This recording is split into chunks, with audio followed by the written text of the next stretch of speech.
we're doing is we're looking at can lights, and what I wanted to show you is the correct type of can light.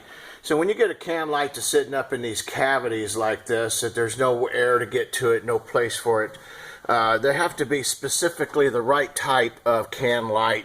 And how you tell is that it says it right up inside here. See if we could get a good video of this.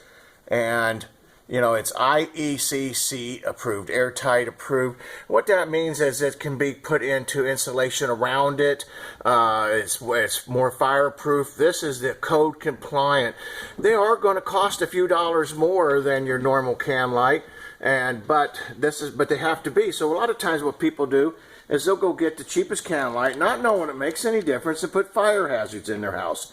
So when you're looking at a project, make sure, I'm just showing the different cans in through here, how it's going across. So when you make sure that whenever you're doing a project, you get the right type of can light, and or if your contractor is just trying to save a little bit of money, make sure you got this sticker.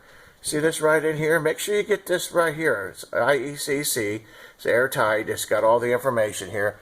Oh, there's a good video right there of it. Make sure it's correct, or you have a fire hazard in your home. Thank you folks for watching our videos. This is GBS, Galloway Building Services, out of St. Louis area, and if we could ever be a service, we'd love to have the opportunity. We are the highest rated reviewed company in the St. Louis and the Midwest area, and there's a reason why. Please call us. Thank you and have a great day.